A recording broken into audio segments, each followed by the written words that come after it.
बच्चों, आज आप भी मेरे साथ दाना लेने जाओ। और मेरी बात याद है ना? हाँ मम्मा, हमें याद है। हालात कैसे भी हों, अपनों का साथ नहीं छोड़ना। शाबाश मेरे बच्चे बहुत समझदार हैं। फिर मम्मा चिड़िया अपने बच्चों को साथ लेकर दाना लेने चली जाती है। वो चिड़ियाओं का परिवार उड़ते उड़ते दूर निकल जाता है। उन्हें दाने की खोज करते करते पता ही नहीं चलता कि वो तो चील के इलाके में चले जाते हैं। एक दुष्ट चील सामने से आकर उनका रास्ता रोक लेती है। खबरदार चील, अगर आगे बढ़ी तो मैं तुम्हारी जान ले लूंगी। वाह वाह, छोटी सी चिड़िया अपने बच्चों को बचाने के लिए चील से मुकाबला करेगी। एक छोटी चिड़िया नहीं, एक माँ को एक माँ अपने बच्चों को बचाने के लिए आग से भी खेल सकती है। एक माँ का जज्बा देखकर चील डर जाती है और वहाँ से चली जाती है। हालात कैसे भी हों, अपनों का साथ नहीं छोड़ना। फिर वो सब हंसने लग जाते हैं। दिन गुजरते गए, बच्चों ने दाना लेना सीख लिया था। एक दिन मम्मा चिड़िया बीमार थी और दोनों बच्चे अकेले ही दाना लेने चले जाते हैं। गुड़िया, तुम यहाँ से जाओ, मैं तुम्हें दाना नहीं खाने दूंगा। ये हमारा खेत है।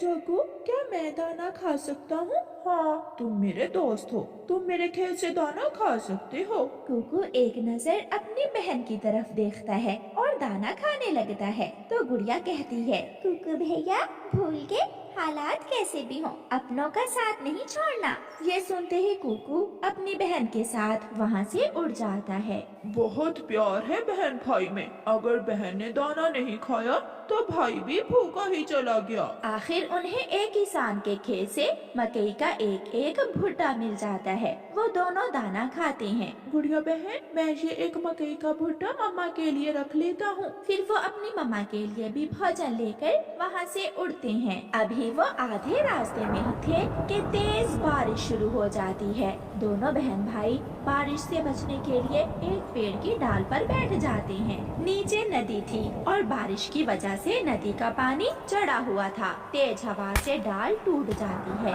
कुकू संभल जाता है और गुड़िया नदी में गिर जाती है। नदी का पानी गुड़िया को तेजी से बहा कर ले जाता है। अपनी बहन को मुसीबत में देखकर कुकू भाई भी नदी में कूद जाता है। वो अपनी चोंच में एक शाख लिए गुड़िया के पास तक पहुंच जाता है। गुड़िया वो शाख पकड़ लेती है और दोनों बहन भाई पंख चलाते हुए किनारे तक पहुंच जाते हैं। अब कहीं जाकर बारिश भी रुक गई थी। भैया, आपने मेरी खातिर अपनी जान भी खतरे में डाल दी। हालात कैसे भी हों, अपनों का साथ नहीं छोड़ना। फिर वो दोनों बहन भाई हंसने लगते हैं। अरे अरे, मम्मा का मकई का भुट्टा कहाँ गया? वो रहा उस पेड़ के नीचे। फिर वो दोनों बहन भाई अपनी मम्मा के लिए भोजन लेकर घर चले जाते हैं। ये सब जानकर मम्मा चिड़िया बहुत खुश होती है। बच्चों, ये बात सारी जिंदगी याद रखनी है। चाहे कितने भी बड़े हो जाओ, मगर प्यार कम ना हो। ऐसे ही एक दूसरे का ख्याल रखना। फिर मम्मा चिड़िया अपने बच्चों का लाया हुआ दाना खाती है और वो परिवार मीठी नींद सो जाता है। चिड़िया के 2 अंडों से 2 छोटे छोटे बच्चे आज बाहर निकले थे, इसलिए वो चिड़िया आज बहुत खुश थी। वो अपने बच्चों से बातें कर रही थी। मेरे बच्चे तो बहुत सुंदर हैं और चोंच तो पूरे जंगल में सबसे ज्यादा सुंदर है मेरे बच्चों की। मेरी मम्मा के पंख भी बहुत सुंदर हैं। वो छोटा सा परिवार एक दूसरे से ऐसे प्यार कर रहा था। पास में ही एक कौवा और कौवी रहते थे जो बहुत शैतान और शरारती थे। कौवी जब चिड़िया के छोटे छोटे बच्चों की आवाज सुनती है तो वो अपने पति से कहती है, पति जी, तुम तो जानते ही हो मुझे किसी के शोर में नींद नहीं आती और आज तो चिड़िया के अंडों से बच्चे भी निकल आए हैं। देखें तो कैसे चूं चूं कर रहे हैं। कुछ करें इन बच्चों का। मैं जाता हूँ चिड़िया के घर और चिड़िया से बात करता हूँ। चिड़िया, अपने बच्चों को चुप करा लो। मेरी पत्नी को ऐसे शोर में नींद नहीं आती। कौवे भैया, छोटे बच्चे तो सभी के ऐसे बोलते हैं। मेरे बच्चे कौन सा नए बोल रहे हैं और आपके घर तक कौन सा जाती होगी मेरे बच्चों की आवाज? मैंने सीधे से कहा है कि अपने बच्चों को चुप करा लो। अगर ये चुप नहीं करते तो कहीं और जाकर अपना घर बना लो। अच्छा यही है, तुम अपनी माँ वाले जंगल में ही चली जाओ।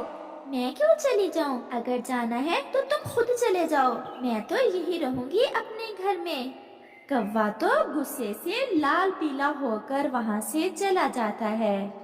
ये चिड़िया ऐसे बातों से नहीं मानेगी, इसको कोई सबक सिखाना ही पड़ेगा। तुम घर में ही रहो, मैं पास वाले जंगल में हवाओं की रानी के पास जाता हूँ और उससे कहता हूँ कि आकर चिड़िया का घर गिरा दे। ना रहेगा चिड़िया का घर और ना रहेगी चिड़िया यहाँ। क्या हवाओं की रानी आपकी बात मान जाएगी? मेरी अच्छी दोस्ती है हवाओं की रानी से। फिर कौवा वहाँ से जाता है। वो बहुत तेज उड़ रहा था। कर लो शोर चिड़िया के बच्चों, मेरे पति जी भी गए हुए हैं हवाओं की रानी को बुलाने। थोड़ी ही देर में तुम्हारा घर हवाओं में उड़ जाएगा और साथ में चिड़िया का परिवार भी। वह हवाओं की रानी के पास पहुँच जाता है। हवाओं की रानी, मैं एक काम से आया हूँ आपके पास। बताएं कौवे जी, क्या काम कर सकती हूँ मैं आपका? रानी जी, मेरे जंगल में नदी के पास मेरे घर के साथ ही जो घर है वहाँ एक जालम चील रहती है। वो आए रोज मुझे मारती है। आप मेरे साथ आए और उसका घर अपनी हवा की शक्ति से उड़ा दें। पहाड़ों के पास जो घर है? नहीं नहीं, नदी के पास। अच्छा, अब मैं बूढ़ी हो गई हूँ ना, इसलिए मेरी याददाश्त बहुत कमजोर हो गई है। क्या निशानी है उसके घर की? मुझे कैसे पता चलेगा कि कौन सा घर चील का है? नदी के पास दो ही तो घर हैं। जो पेड़ के नीचे है वो मेरा घर है और जो पेड़ के ऊपर है उसमें वो जालम चील रहती है। कितने? 5 घर हैं? रानी जी नहीं नहीं, 2 ही घर हैं। एक मेरा और एक उस चील का। आप मेरे साथ ही चलें। नहीं कौवे, मैं आपके साथ नहीं जा सकती। मेरी रफ्तार बहुत तेज है। आप मेरे पीछे पीछे आए और मैं उस चील की बच्ची को जाकर सबक सिखाती हूँ जो ऐसे पक्षियों को तंग करती है। आप जाएं हवाओं की रानी जी, मैं भी आपके पीछे पीछे ही आता हूँ। फिर हवाओं की रानी बिजली जैसी तेजी के साथ नदी वाले जंगल की तरफ बढ़ती है। कौवा भी रानी के पीछे पीछे उड़ता है। अरे, मैं तो भूल ही गई कि उस जालम चील का घर पेड़ के ऊपर वाला है या पेड़ के नीचे वाला। हाँ, मुझे याद आ गया, पेड़ के नीचे जो घर है उसमें चील रहती है। यही बताया था मुझे कौवे ने। फिर हवाओं की रानी जो घर पेड़ के नीचे था उसकी तरफ बढ़ती है और उसे अपने साथ उड़ा लेती है। अरे, ये क्या हो रहा है? ये इतनी तेज हवा कहाँ से आ गई? बचाओ बचाओ, कोई मुझे बचाओ।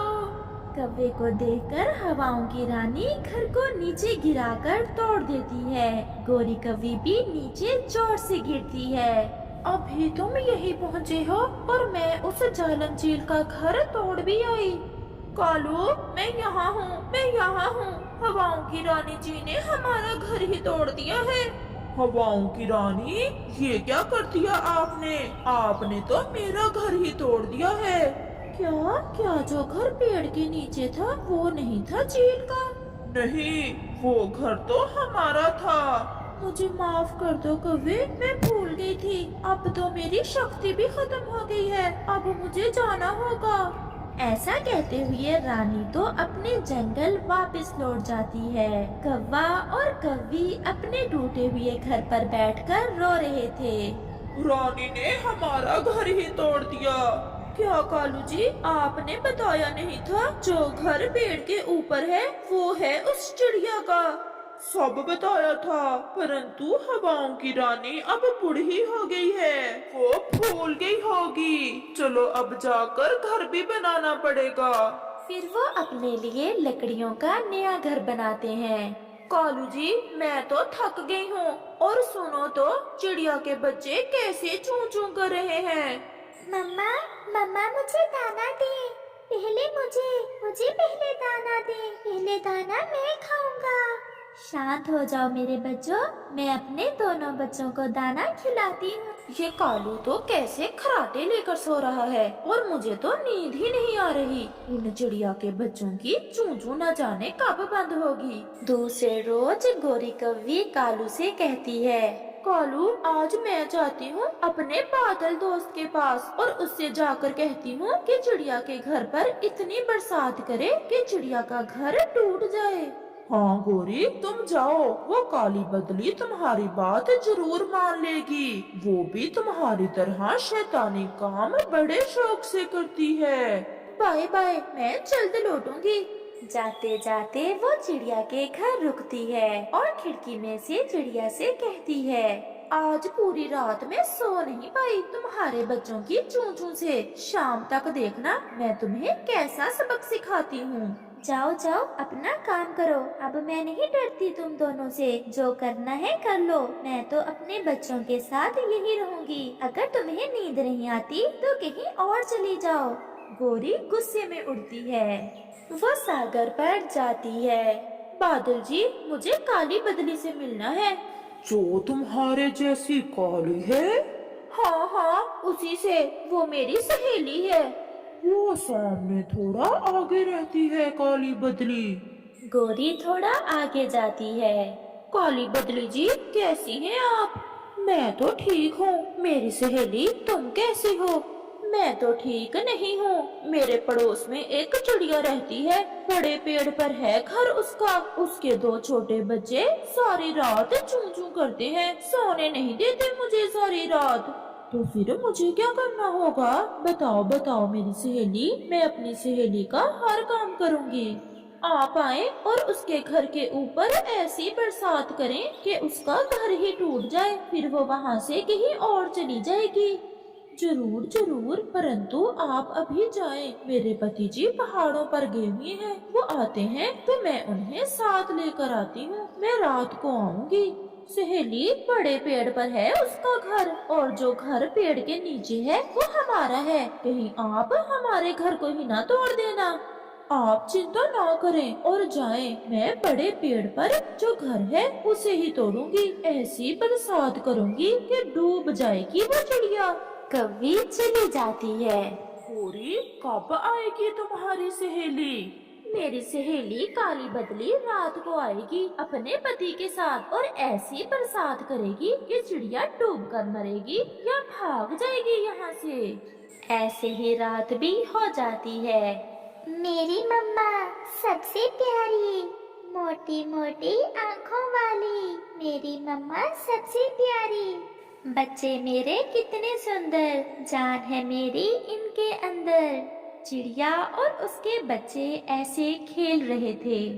कर लो शोर शराबा, आज आखिरी रात है चिड़िया तुम्हारी इस जंगल में।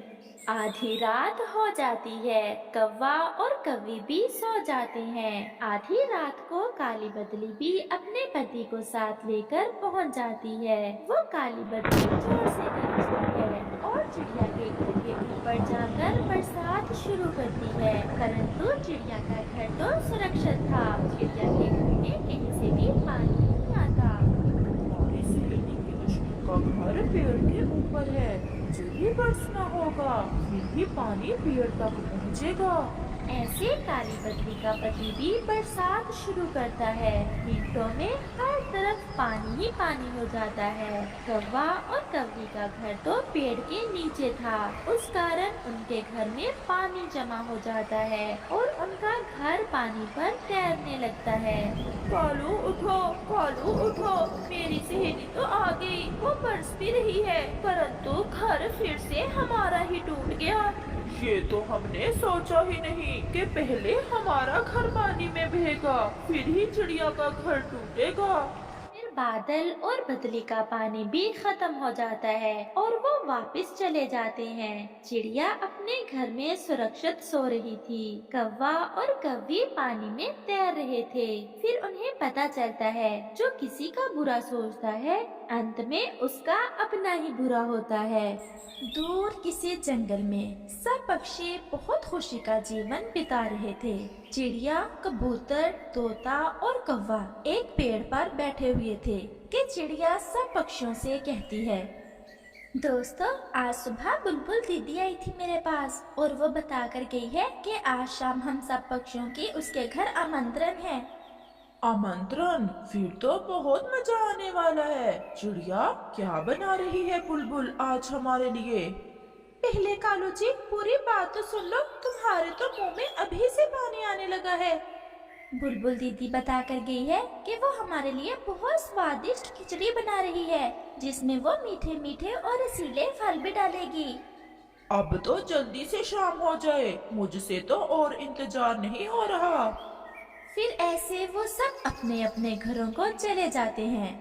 गौरी जल्दी से तैयार हो जाओ, आज शाम को बुलबुल के यहाँ आमंत्रण पर जाना है। आमंत्रण? कैसी आमंत्रण? आज शाम बुलबुल ने अपने घर सब पक्षियों की आमंत्रण रखी है और वो हमारे लिए स्वादिष्ट खिचड़ी तैयार कर रही है। फिर तो मैं आज शाम तक कुछ नहीं खाऊंगी, मैं भी बहुत अकता गई हूँ ये सूखे दाने खा खा कर। चिड़िया बहन चले फिर बुलबुल दीदी के घर, अब तो शाम भी होने ही वाली है, जाकर थोड़ी गप्पे लगाएंगे और तब तक बुलबुल दीदी की खिचड़ी भी बन जाएगी। हम जाते हुए कबूतर को भी साथ ले जाते हैं, वो भी हमारा ही इंतजार कर रहा होगा। क्या कालू कौवे को भी साथ लेकर जाना है? कालू की आप चिंता ना करें, वो तो हम सबसे पहले ही पहुंच गया होगा, उसके तो मुंह में सुबह से ही पानी आ रहा है। फिर चिड़िया और तोता वहाँ से चले जाते हैं। मैं आपका ही इंतजार कर रहा था। मुझे तो भूख भी जोरों की लगी हुई है। तोते भैया, बुलबुल दीदी की खिचड़ी बहुत स्वादिष्ट होती है, मैंने तो एक दफा खाई थी, अब तक स्वाद याद है मुझे। फिर तोता, कबूतर और चिड़िया बुलबुल दीदी के घर की तरफ चले जाते हैं। कौवा और कव्वी तो पहले ही पहुंच चुके थे। आओ आओ पक्षियों, अभी बना रही है बुलबुल बहन खिचड़ी, हम तब तक बैठकर बातें करते हैं। और कबूतर तुम ऐसे ही आगे, जरा मुंह तो धो लेते, कैसे तुम्हारी आंखें गंदी लग रही हैं। जितनी तुम काली हो, जुबान भी उतनी ही काली है, हमेशा मेरी आंखों के पीछे ही पड़ी रहती हो। कबूतर भैया, मुझे तो गोरी और कालू की ये शरारतें बहुत अच्छी लगती हैं। बुलबुल दीदी, इनका घर आपसे थोड़ा दूर है ना, इसलिए हमारे पास रहते हैं ये। हमसे पूछो, कोई भी खाने की चीज अपने घोंसले में रखकर पानी पीने नहीं जा सकते। तोते यार, ऐसे तो ना कहो, अब तो चोरियां हमने छोड़ दी हैं। अच्छा, अब बातें छोड़ो, हमारी खिचड़ी पक चुकी है। खिचड़ी की सुगंध तो सबके मन में उतर रही थी, सब पक्षियों के मुंह में पानी आ रहा था। ये आमंत्रण मैंने अपनी बेटी की पढ़ाई मुकम्मल होने की खुशी में रखी है। फिर बुलबुल सबको खिचड़ी देती है। बुलबुल दीदी, मुझे ना थोड़ी ज्यादा डाल देना, मैंने सुबह से कुछ नहीं खाया। तुम क्या मेरी तरफ देखे जा रहे हो कबूतर? खिचड़ी मेरी बुलबुल बहन ने बनाई है, तुमने तो नहीं बनाई जो मुझे ऐसे घूर रहे हो। और फिर ऐसे सब पक्षी वो स्वादिष्ट खिचड़ी खा लेते हैं। वाह बुलबुल बहन, ऐसी स्वादिष्ट खिचड़ी तो पहली बार खाई है, आज तो मजा आ गया। मुझे तो अब नींद आने लगी है, चलो भी दोस्तों, अब अपने अपने घरों को चलें। आप सबका बहुत बहुत धन्यवाद जो आप मेरे घर में आए। ये तो आपका प्यार है बुलबुल बहन, जो इतने प्यार से हमें बुलाया। कोई बात नहीं बुलबुल बहन, जब भी आपका मन करे तो खिचड़ी बनाकर बुला लेना, मैं तो दौड़ी चली आऊंगी। फिर सब पक्षी अपने अपने घरों को चले जाते हैं। फिर ऐसे ही कुछ दिन गुजर जाते हैं। कबूतर चिड़िया के पास आता है। चिड़िया बहन, आज शाम को मेरी बहन आ रही है दूसरे जंगल से। मैं सोच रहा हूँ कि अपनी बहन जी के लिए क्या बनाऊं जो मेरी बहन खुश हो जाए। कबूतर भैया, क्यों ना हम बहन जी के लिए खिचड़ी बनाएं? खिचड़ी? फिर तो बहन जी बहुत खुश हो जाएगी, मेरी बहन को तो खिचड़ी बहुत पसंद है। हम कौवे और तोते को भी साथ मिला लेते हैं, ऐसे सब काम जल्दी जल्दी हो जाएगा और फिर बहन जी के आने से पहले पहले खिचड़ी तैयार हो जाएगी। कालू जी, मैं और चिड़िया फल ढूंढ कर लाते हैं, आप और गोरी जाकर आग जलाने के लिए सूखी लकड़ियाँ ढूंढ लाओ। परंतु खिचड़ी हमें भी मिलेगी, कहीं ऐसा न हो कि शाम को खिचड़ी हमें मिले ही ना। गोरी बहन, हम सब मिलकर खाएंगे, कबूतर की बहन जी कौन सा सारी खिचड़ी खा जाएगी। मैं जाता हूँ और पहाड़ों से वो जड़ी बूटियाँ ले आता हूँ जो खिचड़ी में डालनी है। फिर ऐसे वो सब अपना अपना काम करने चले जाते हैं। गोरी जाओ और तुम थोड़ी सी सूखी लकड़ियाँ ढूंढ लाओ, मुझे तो जोर की नींद आ रही है, मैं तो सोने लगा हूँ। मुझसे नहीं ला होती लकड़ियाँ, मुझे तो खुद बहुत नींद आ रही है। वो तो दोनों ही सो जाते हैं। कबूतर भैया, सेब भी मिल गया और केला भी। चावल भी और कुछ दाल भी, और तोता वो जड़ी बूटियाँ भी ढूंढ लाया होगा जिससे खिचड़ी का स्वाद ज्यादा अच्छा बनता है। कबूतर भैया बुलबुल दीदी से पूछ ले कि कौन सी जड़ी बूटियां डाली हैं खिचड़ी में। तोता बुलबुल से पूछ कर ही गया होगा।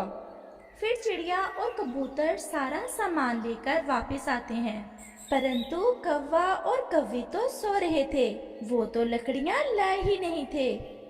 जब खाने का समय आएगा तो फिर तुम दोनों सबसे आगे आगे होगे, और मेरी बहन भी आने ही वाली है। आप अभी तक लकड़ियाँ नहीं लाए। मेरे तो सर में चक्कर आ रहे थे, इसलिए मैं तो सो गई। जो गौरी के साथ हुआ वही मेरे साथ भी हो रहा था, इसलिए मैं भी सो गया था।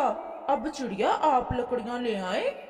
चिड़िया कौवे की बात मान लेती है और लकड़ियाँ लेने चली जाती है। तोता भी वो जड़ी बूटियाँ लेकर वापस आ जाता है। तोते भैया बुलबुल से पूछ कर गए थे ना कि कौन सी जड़ी बूटियाँ डालनी है खिचड़ी में। मैंने बुलबुल दीदी से तो नहीं पूछा, मुझे तो वो जड़ी बूटी मेरे घर के पास ही मिल गई थी, चौड़े पत्तों वाली, इसलिए मैं वहीं से ले आया हूँ। चिड़िया भी लकड़ियाँ ले आती है। फिर सब मिलकर आग जलाते हैं और खिचड़ी बनाना शुरू करते हैं। इसकी सुगंध तो बुलबुल दी की खिचड़ी जैसी ही है, ये भी बहुत स्वादिष्ट होगी। गौरी ज्यादा मुंह में पानी ना लाओ, मेरी बहन जी आ जाएंगी तो फिर सब मिलकर ही खाएंगे। हमें पता है। अच्छा अब खिचड़ी तो पकने ही वाली है। तोते आप जाओ और बुलबुल को भी बुला लाओ। क्या कहेगी बेचारी कि सबने खिचड़ी खा ली और उसे बुलाया ही नहीं। जाओ तोते भैया, कालू ठीक कह रहा है। फिर तोता बुलबुल को लेने चला जाता है। कबूतर, बहन जी को कैसे पता चलेगा कि खिचड़ी मेरे घर बन रही है? आप और चिड़िया जाएं और बहन को रास्ते में से इधर ले आएं। कैसे भूली फिरेगी हमारी बहन जी। आप खिचड़ी का ध्यान रखना, हम ऐसा ही करते हैं। फिर चिड़िया और कबूतर भी चले जाते हैं। कालू जी, तुम अगर शैतान हो तो मैं भी तुमसे कम नहीं। मैं तो उसी समय समझ गई थी कि तुमने तोते को बुलबुल को बुलाने क्यों भेजा है, इसलिए मैंने पागल कबूतर और चिड़िया को भी भेज दिया है। तो फिर शुरू करो, जो होगा देखा जाएगा। फिर वो खिचड़ी खाना शुरू करते हैं। क्या तोते, आप अपने घर के पास से ही चौड़े पत्तों वाली बूटी ले गए थे खिचड़ी का स्वाद बढ़ाने के लिए? हाँ दीदी। परंतु तोते, वो जड़ी बूटी तो खाने से सारे पंख टूट जाते हैं। वो तो जहरीली जड़ी बूटी के पत्ते हैं। अब जल्दी से चलो, कहीं कोई खा ना ले वो खिचड़ी। फिर तोता और बुलबुल जल्दी जल्दी से वहाँ से जाते हैं। रास्ते में उन्हें चिड़िया और कबूतर भी मिल जाते हैं। चिड़िया और कबूतर, कहीं आपने वो खिचड़ी खाई तो नहीं? नहीं तोते भैया, आप और बुलबुल दी इतने घबराए हुए क्यों हैं? तोता गलत जड़ी बूटी के पत्ते ले गया था। वो पत्ते खाने से तो पक्षी गंजा हो जाता है। तो फिर जल्दी चलो, कहीं वो लालची कौवा और कौवी ही न खा लें। हाय कालू जी, ये मेरे पंख कैसे टूट गए? ये क्या मिलाया हुआ था गंदे कबूतर ने खिचड़ी में? गौरी, हम तो बहुत बुरे लग रहे हैं। अब तो सब पक्षी हम पर हंसेंगे। ऐसे ही सब पक्षी वहाँ आ जाते हैं।